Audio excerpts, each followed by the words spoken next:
नंगौ बे समाव आं दंफैयो नैबे बरबिल गामियाव बे जाबाय मोनसे दलं बे जायगायाव आङो दंफैयो माइनावस्रि आरो बरबिल आरो टाउनसिम थांनाय बे लामा मोनसे जाय दालाङा नोंथांमोना नायोब्ला नुनो मोनगोन जिहेतु बे दालाङा गोबां रायजोफोरखौ थांलाय फैलायनि थाखाय उसुबिदा खालामदों जिहेतु नैबे मोनसे दालाङा बायफ्लेजोबनाय अबस्थायाव दङ जिहेतु नोंथांमोना नायोब्ला नुनो मोनगोन बे लामाजोंनो गोबां गामिनि रायजो राजाफ्रा टाउनसिम थांलाय फैलाय खालामनो गोनां जायो जिहेतु नायोब्ला नोंथांमोना नुनो मोनगोन जिहेतु गोबां लामा बायफ्लेनाय दालांनि जाहोनावनो बेयाव गामिनि बा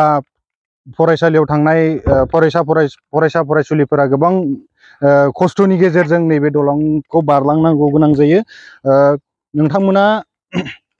नायोब्ला नुनो मोनगोन जिहेतु गोबां दलंनि गाज्रि दलंनि थाखायनो बेयाव गोबां रायजोफ्रा थांलाय फैलाय बेबस्थाया जोबोद गाज्रि बे समाव आङो दंफैयो गामिनि माखासे रायजो राजाफ्रा आंजों लोगोसेयाव दङ आं बे बिथांमोननिफ्राय मिथिनानै लानो नाजागोन जिहेतु नोंथांमोननि लामाया थांलाय फैलाय अबस्थायाव जोबोद गाज्रि बे समाव मा बुंगोन नंगौ जोंखौ माने जोंनि खौरां लाफैनो हानाय मेडिया नोंथांमोन जे निउस इन्डिजिनिउसआ फैनानै जोंखौ खौरां लाफैदों जोंनि गामिनि हालोदा बहुत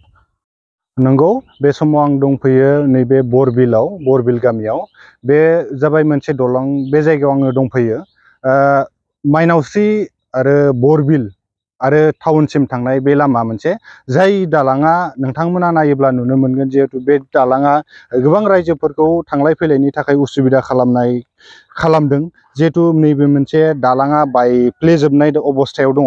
जिहेतु नोंथांमोना नायोब्ला नुनो मोनगोन बे लामाजोंनो गोबां गामिनि रायजो राजाफ्रा टाउनसिम थांलाय फैलाय खालामनो गोनां जायो जिहेतु नायोब्ला नोंथांमोना नुनो मोनगोन जिहेतु गोबां लामा बायफ्लेनाय दालांनि जाहोनावनो बेयाव गामिनि बा फरायसालियाव थांनाय फरायसा फरायसुलिफोरा गोबां खस्थ'नि गेजेरजों नैबे दलंखौ बारलांनांगौ गोनां जायो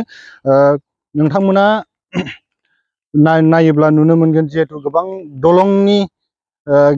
गाज्रि दलंनि थाखायनो बेयाव गोबां रायजोफ्रा थांलाय फैलाय बेबस्थाया जोबोद गाज्रि बे समाव आङो दंफैयो गामिनि माखासे रायजो राजाफ्रा आंजों लोगोसेयाव दङ आं बे बिथांमोननिफ्राय मिथिनानै लानो नाजागोन जिहेतु नोंथांमोननि लामाया थांलाय फैलाय अबस्थायाव जोबोद गाज्रि बे समाव मा बुंगोन नंगौ जोंखौ माने जोंनि खौरां लाफैनो हानाय मेडिया नोंथांमोन जे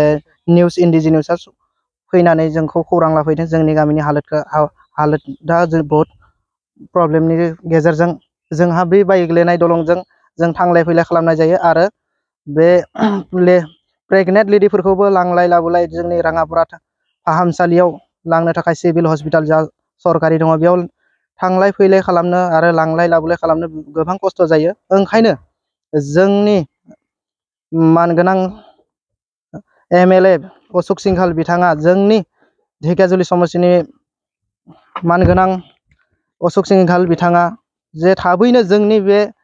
हान्था मेलानि राहा बा दालांनि बेबस्था आरो लामानि बेबस्थाफोरखौ थाबैनो लानो थाखाय गोरै खावलायनाय जाबाय आरो जोंनि हिमन्त बिश्व शर्मा आसामनि मन्त्रि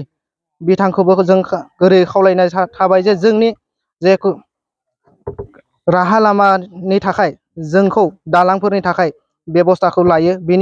बेनि थाखायनो आं खावलायनाय थाबाय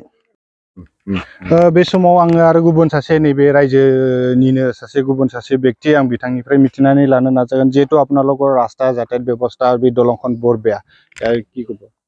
মই এইটোৱে সমাজৰ ওচৰত মই জয় কৰিছোঁ আৰু আমাৰ যিহেকে নহওক আমাৰ নিউজ লাইভৰ সকলোৰ ওচৰতো মই জয় কৰিছোঁ আমি আজি সঁচা বৰ দুখত আমি পৰি আছোঁ কিয়নো আমি প্ৰত্যেক বছৰে আমি ভোট দিওঁ 5 বছৰ মূৰে মূৰে আমি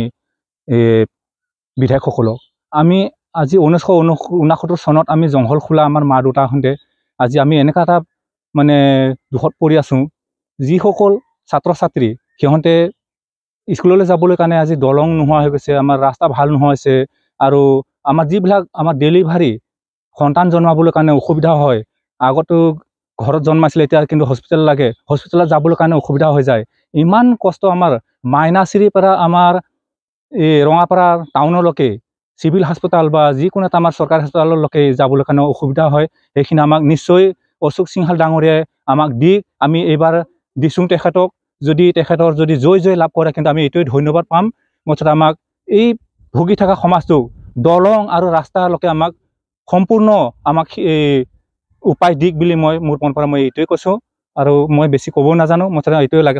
गोजोननाय थाबाय बिथांमोना माखासे गावसिनि बाथ्रा दुखुखौ फोरमायदों। जिहेतु नैबाव थांलाय फैलायनि थाखाय माखासे बेमार आजार हस्पिटालसिम लांनो थाखाय जिहेतु